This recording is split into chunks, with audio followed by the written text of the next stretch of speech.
أعوذ بالله من الشيطان الرجيم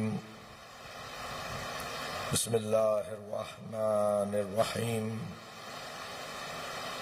الحمد لله الذي لا يبلغ مدحته القائلون ولا يحصي نعماءه العادون ولا يعدي حقه المجتهدون الذي ليس لصفته حد محدود ولا نعت موجود ولا وقت معدود ولا أجل ممدود فطر الخلائق بقدرته ونشر الرياح برحمته الصلاة والسلام على الرسول المسدد المصطفى الأمجد المحمود الأحمد سيدنا ومولانا ومولى الكونين جد الحسن والحسين عاني أبا القاسم محمد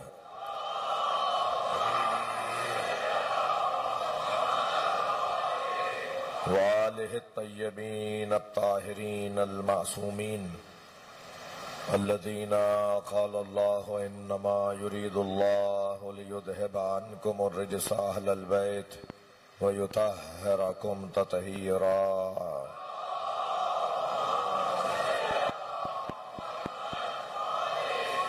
ولعنة الله على أعدائهم أجمعين من يوم عداوتهم إلى قيام يوم الدين أما بعد قال الحكيم في قرآن الكريم بسم الله الرحمن الرحيم إنما المؤمنون إخوة فأصلحوا بين أخويكم واتقوا الله لعلكم ترحمون صلوات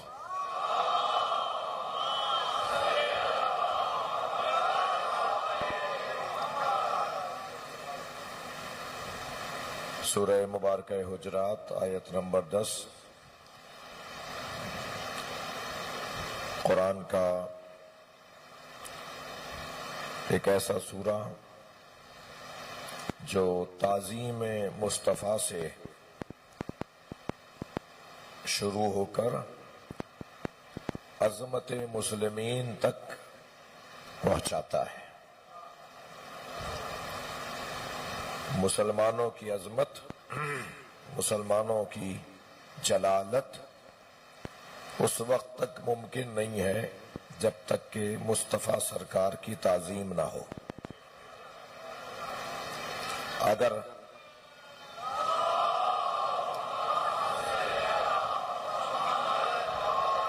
اگر مسلمان اپنا بلند وقار دیکھنا چاہتا ہے، اپنی عزت کروانا چاہتا ہے، اگر کوئی مقام کائنات میں اس روئے زمین پر مسلمان چاہتا ہے کہ اس کا مقام بلند ہو، اس کا احترام ہو، اس کی بات مانی جائے، اس کا کوئی مقام ہو، یہ ممکن ہی نہیں ہے جب تک کہ سرکار دو جہاں کی تعظیم مسلمان نہ کرے. جیسے علامہ اقبال کہتے ہیں در دل مسلم مقام مصطفیٰ است. صلوات پڑھے محمد و آل محمد.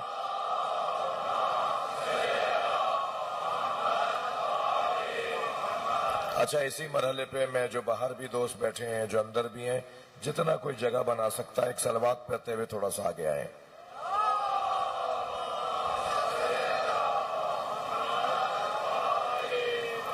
آئیے تھوڑا سا اس طرف والے دوست جگہ بنا سکتے ہیں.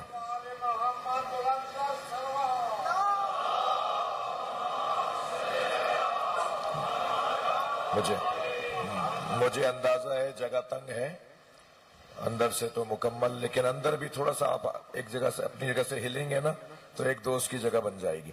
ایک صلوات پڑھتے ہوئے تھوڑا سا سیدھی طرف بھی آ جائے.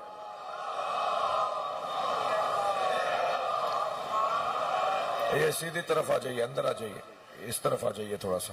ایک صلوات اور پڑھیں.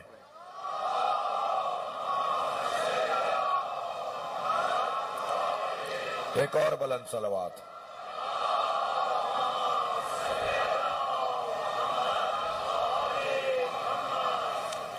جو دروازے میں دوست بیٹھے ہیں نا، تم تھوڑا سا اٹھو میرے بچے، ادھر آ جاؤ، اٹھ کے ادھر آ جاؤ آگے، جو دروازے میں بیٹھے ہیں۔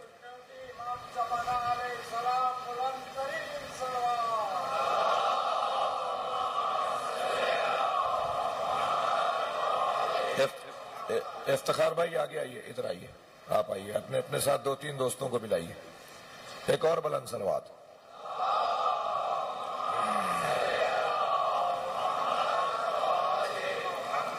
یہ 2-3 دن رہ گئے ہیں، یہ آج 8، کل 9، پھر شام غریبہ، اور جتنا ہو سکے اپنا دل بڑا کیجئے اور جگہ دوستوں کو جہاں تک ممکن ہو سکتا ہے جگہ پر ہے۔ اللہ اس پورے مجمع پر جو جہاں جہاں تک میری آواز سن رہا ہے ان سب پر اپنی رحمت نازل فرمائے۔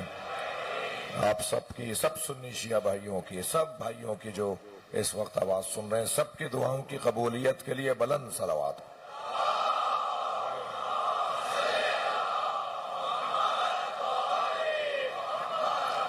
میں عرض کر رہا تھا کہ در دل مسلم مقام مصطفیٰ، کہ مسلمان کے دل و دماغ کا حاکم سرکار کی ذات۔ در دل، علامہ اقبال، در دل مسلم مقام مصطفیٰ، آبرو ماں زنام مصطفیٰ۔ ہمارا احترام، ہماری آبرو، ہماری تعظیم، ہم کچھ ہیں تو بے نام مصطفیٰ ہیں۔ یہ سورہ جو میں آپ کے سامنے گزشتہ کئی سالوں سے اس سورے کی آیات پر غور کر رہا ہوں، اس کی پہلی 5 آیات آپ سن چکے مجھ سے کہ نبی کی تعظیم کو بیان کرتے ہیں، اور پھر اس کے بعد نبی کی امت کے وقار کو، معیار کو بڑھانے کے لیے اللہ نے کچھ اصول عطا کیے ہیں۔ کیسے میرا معیار اونچا ہوگا، کیسے میں بلند، کیسے میں مقام اپنا بلند کروں گا، قد اپنا اونچا کروں گا۔ ان میں سے ایک آیت جو مسلسل آپ کے سامنے پڑھی جا رہی ہے، انما المؤمنون اخوہ، جان لو مومن مومن کا بھائی ہے۔ فاصلحوا بین اخویکم، پس اپنے بھائیوں کے درمیان خیر خواہی کرو، ایک دوسرے سے سچے ہو جاؤ، ایک دوسرے سے اچھے ہو جاؤ۔ واتقوا اللہ، تقوی پروردگار اختیار کرو۔ لعلکم ترحمون، شاید کہ تمہارے تقوی اختیار کرنے سے اللہ بھی تم پر رحم کرے، تمہاری کیفیت کو بہتر کر دے۔ میرے گلے پہ مت جائیے گا، میرے الفاظ پہ جائیے گا، اور روزانہ کی طرح آپ کی توجہ رہے۔ میں پھر دوہرا رہا ہوں، ایک دوسرے سے خیر خواہ، ایک دوسرے سے پیار، ایک دوسرے سے سچے ہونا۔ میں نے کل آپ کے سامنے ایک حدیث کا کہہ کر گیا تھا آپ سے کہ آپ بھی غور کر کے آئیں گے جی، وہ ہے المؤمن مرآت المومن، مومن مومن کا آئینہ ہے۔ سرکار کا فرمان، نبی کی حدیث، حضرت فرماتے ہیں مومن مومن کا آئینہ ہے۔ اب جو صفت کل میں کہہ چکا کہ جب کبھی تشبیہ استعمال کی جاتی ہے تو جس کو مشابہ قرار دیا جا رہا ہے اس میں مشابہ الیہ کی وجہ شبہ ہونی چاہیے۔ مثلا سرکار نے فرمایا مثل علی کمثل قل هو اللہ احد، علی کی مثال پورے قرآن میں جو قل هو اللہ احد کا سورہ ہے، نبی فرما رہے ہیں علی کی مثال ایسی ہے جیسے قل هو اللہ احد۔ اب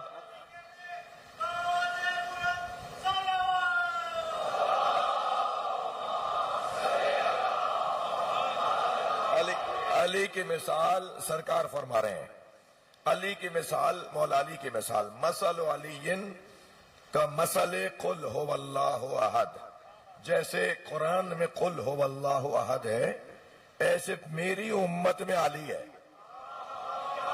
اچھا آپ کی توجہات ساتھ ہیں تو ایک قدم اور آگے آئیے، سوچ میں ایک قدم اور آگے آئیے۔ اور وہ یہ کہ مولا علی کو پورے قرآن میں سب سے زیادہ جس سورے سے عشق ہے وہ سورہ توحید ہے. ہاں، آپ کو اور مجھے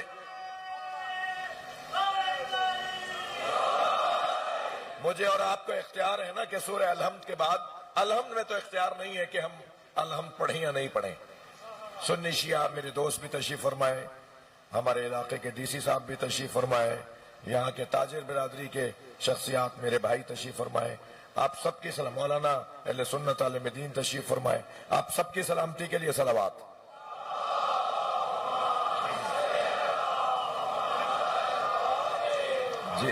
جی ہمیں الحمد کو چھوڑنے کا اختیار نہیں ہے. سنی شیعہ کے ہاں یہ حدیث طے شدہ ہے، لا صلاۃ الا بفاتحۃ الکتاب. نماز سورہ فاتحہ سورہ الحمد سے ہٹ کر چھوڑ کر نہیں ہو سکتی. نماز ہے ہی نہیں مگر اس میں سورہ الحمد کو پڑھا جائے گا. وہ کسی بھی مسلک کا ہو، کسی بھی فقہ کا ماننے والا ہو، نماز میں سورہ الحمد سب مسلمان پڑھتے ہیں. مگر جو دوسرا سورہ ہے یا ایک رکوع ہے، ہمارے بھائی ایک رکوع پڑھتے ہیں یا ایک وقف جائز پڑھتے ہیں ہمارے بھائی الحمد کے بعد، ٹھیک ہے. وہ جو دوسری چیز پڑھنی ہے نا، سورہ پڑھیں یا کوئی آیت سورے کا کوئی حصہ پڑھیں، اس میں ہم سب کو اختیار ہے کہ میں کچھ بھی پڑھ لوں، یعنی قرآن میں سے کچھ بھی پڑھ لوں، مگر سورہ الحمد کو چھوڑنے کا اختیار نہیں ہے. اب یہ جو کچھ بھی پڑھ لوں اس میں مجھے انتخاب کرنے سے پہلے اختیار ہے. حتیٰ ہر سورے میں انتخاب کرنے کے بعد بھی رائے، خیال، نیت بدلنے کا اختیار ہے. لیکن اگر میں نے نیت میں سورہ توحید کو سوچ لیا تو پھر اجازت نہیں ہے کہ قل ہو اللہ احد کی جگہ کوئی اور سورہ لے کر آؤ.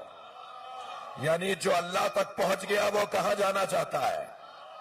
اور علی کی مثال سورہ توحید جیسی ہے. جو علی کے دروازے پر آگے اب کہاں جانا چاہتا ہے؟ شاید ایک سبب یہ ہے، صلوات پڑھیں محمد و آلہ.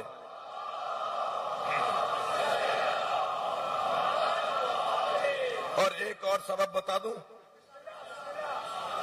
ایک اور سبب سورہ توحید سے مولا علی کو مشابہ قرار دینے کا. حضرت عیسیٰ اور مولا علی، حضرت عیسیٰ اور مولا علی، یہ دو ہستیاں ایسی ہیں جن کے کمالات کو دیکھ کر، جن کی عظمتوں کو دیکھ کر مسلمان بہکا.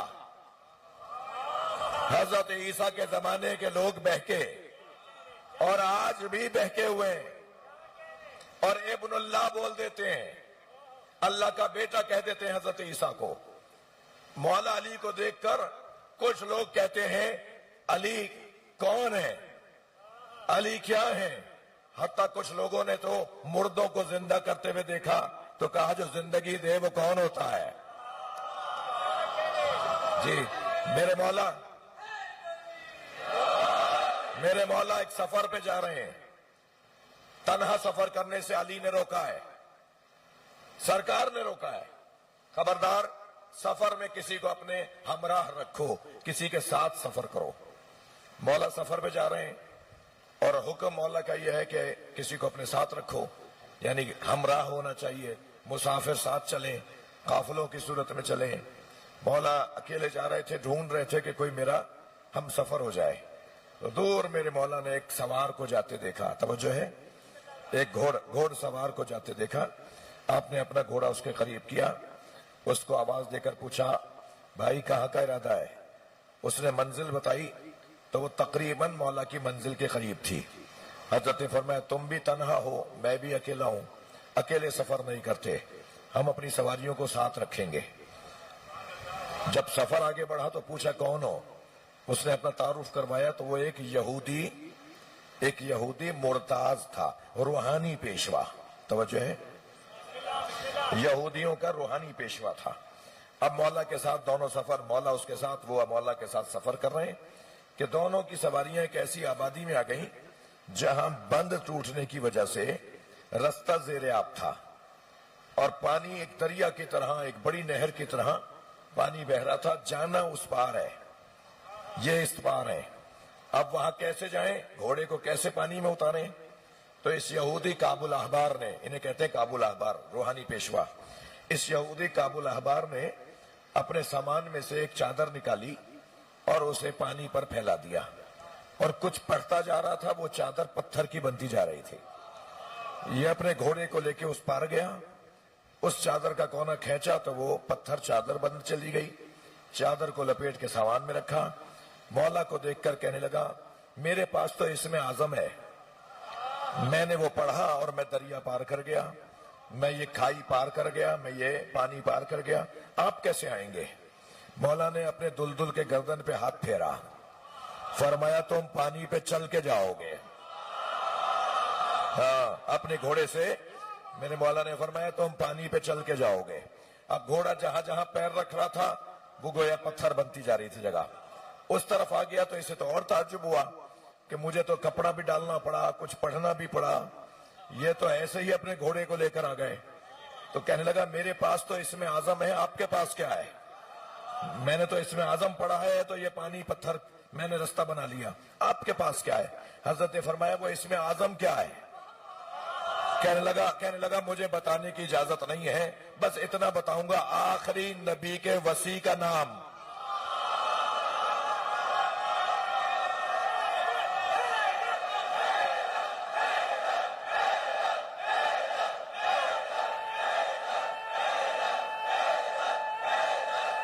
حیدری. مولا نے فرمایا جس کا نام لے کے تم دریا پار کرتے ہو وہ علی میں ہوں.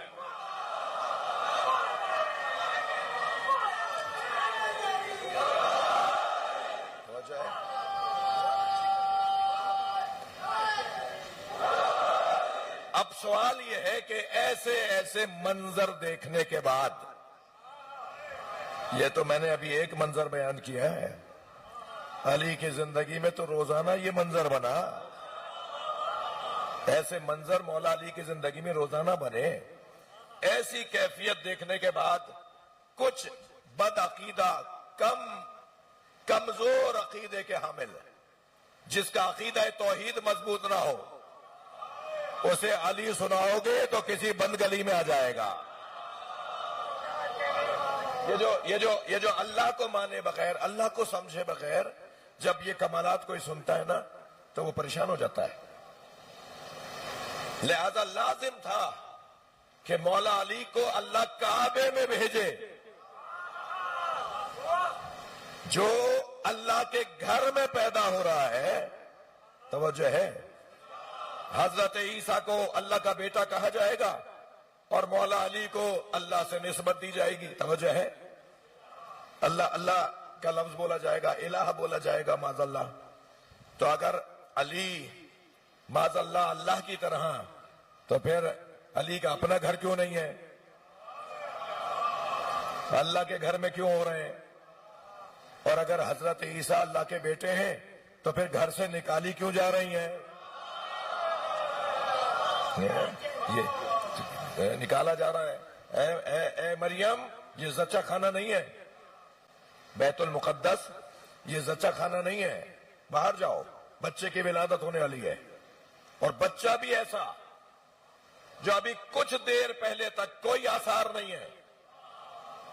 حضرت عیسیٰ کے بارے میں تو مانتے ہو کہ وہ ہمارے بچوں کی طرح نہیں ہے, اور عیسیٰ جس نبی کے آنے کی بشارت دے رہے ہیں, وہ مبشرن برسول یاتی من بعدی اسمہ احمد, میں تمہیں ایک رسول کی بشارت دیتا ہوں.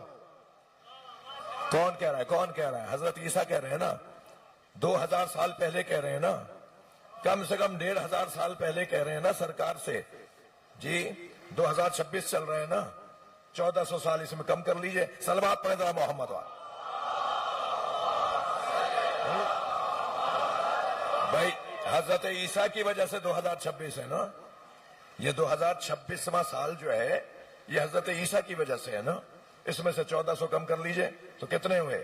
تقریباً 1200. 1200 سال پہلے حضرت عیسیٰ نے کہا تھا میں تمہیں ایک ایسے رسول کی بشارت دے رہا ہوں جو میرے بعد آنے والا ہے, جس کا نام احمد ہے. 1000 سال پہلے ایک نبی رسول بول رہا ہے، آج کا مسلمان کہہ رہا ہے 40 سال کے بعد نبی ہوئے۔ صلوات پڑھیں محمد وآلہ۔ اور بلند صلوات نبی کی ذات پر۔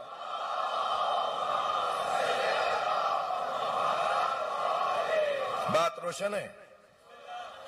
ایک سبب مولا کا سورہ توحید سے منسوخ کرنے کا، تو یہ جو شباہت ہوتی ہے اس میں ضروری ہے کہ وجہ شبہ بھی ہونا چاہیے، اس میں وجہ شبہ بھی ہونا چاہیے۔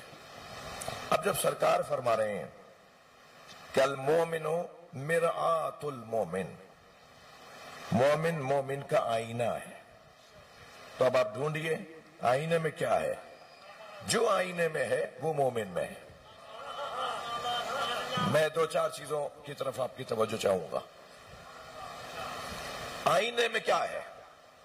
آئینے میں ایک چیز یہ ہے کہ جب تک آپ آئینے کے سامنے نہیں آئیں گے، آپ کا حسن یا آپ کا قبح، آپ کی خوبصورتی یا آپ کی کمزوری، آپ کا حسن یا آپ کے چہرے پہ لگا داغ دھبا اس وقت تک نہیں بتائے گا جب تک آئینے کے آپ سامنے نہیں آئیں گے۔ جب تک میں چاہوں گا نہیں، مومن بھائی مجھے عیب نہیں بتائے گا۔ بڑی عنایت آپ کی توجہات کا ممنون ہوں، متشکر ہوں۔ بھائی چاہو تو صحیح، چاہو تو صحیح کہ تمہارے عیب دور ہو، چاہو تو صحیح کوئی کمزوری دور ہو۔ جو اپنی کمزوری دور نہیں کرنا چاہتا اس کو کوئی درست نہیں کرنا چاہتا، کوئی درست نہیں کر سکتا۔ یہ قاعدہ قرآن کا ہے، لا یغیر ما ان اللہ لا یغیر ما بقوم حتی یغیروا ما بانفسہم۔ اللہ بھی کسی قوم کی حالت نہیں بدلتا جب تک کہ وہ قوم نہ چاہے کہ میں اپنی حالت کو بدلوں۔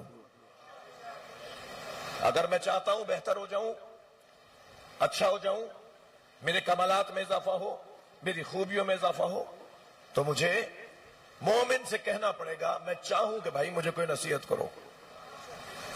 میں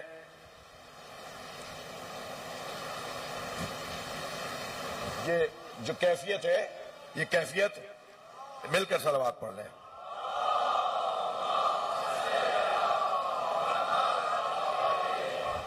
یہ جو کیفیت اس وقت ایک حاکم ہے نا، آپ ذرا کسی سے کچھ کہہ کے تو دیکھیے، ایک تڑاک سا تھپڑ سا جواب آئے گا۔ میرے بچوں، جوانوں، میں آپ سے کہہ رہا ہوں، مولا علی کی ایک نصیحت کو اپنے دل و دماغ میں بٹھا لو۔ مولا فرماتے ہیں ان الموعظۃ تحیی القلوب، نصیحت، موعظہ دلوں کی زندگی کا سبب ہے۔ مجھے کوئی ٹوک رہا ہے، مجھے تو برا لگتا ہے، وہ ہونا تو الٹا چاہیے، اس کا شکریہ ادا کروں۔ ابھی اگر میرے امامے کے اوپر کوئی دھاگا لگا ہوا ہو سفید، دور سے نظر آئے گا نا دھاگا، تو آپ مجھ سے محبت کرنے والے بار بار کہیں گے مولانا یہ دھاگا ہٹا لیجئے، یہ امامے پہ دھاگا اچھا نہیں لگ رہا ہے، عجیب سا لگ رہا ہے۔ تو میں کیا کرتا ہوں، اس کو بتانے والے کا شکریہ ادا کرتا ہوں یا نہیں؟ بولو نا تھوڑا۔ میں اس کا شکریہ ادا کروں گا، بھائی بڑی مہربانی، تم نے یہ بتا دیا، پتہ نہیں کہیں تصویر میں آ جاتا، کئی لوگ دیکھ کر کیا سوچ رہے ہوتے، جی میں نے اس کو ہٹا دیا، تمہارا شکریہ۔ یعنی آپ میرے کپڑوں پہ لگے ہوئے کسی بری چیز کو، کسی معیوب چیز کو بتائیں تو میں آپ کا شکریہ ادا کروں۔ اور اگر آپ مجھ سے کہہ دیں کہ مولانا آپ نے فلاں جگہ غیبت کی تھی، غیبت کرنا اچھی بات نہیں ہے، تو میں ناراض ہو جاتا ہوں۔ بدن کے عیبوں پر تو شکریہ ادا کروں، روح کے عیب پر ناراض ہو جاؤں؟ مجھے اتنا ہی شکریہ ادا کرنا چاہیے اس کا جتنا میں نے کپڑوں پہ لگے ہوئے کسی داغ دھبے پہ توجہ دلانے پر شکریہ ادا کیا۔ ناراض ہو گئے؟ نہیں ہوئے نا ناراض؟ ایک بچہ بھی اگر آج یہ زبان طے کر کے چلا جائے کہ نہیں، کوئی مجھے اگر ٹوکے گا نا تو میں چھوٹا سا منہ نہیں کروں گا، میں پھیکا سا منہ نہیں بناؤں گا، میرا چہرہ اترے گا نہیں، سب سے پہلے تو مسکرا کے اس کا شکریہ ادا کروں گا کہ بھائی تم میرے خیر خواہ ہو، میرے محسن ہو، مجھے توجہ دلا رہے ہو۔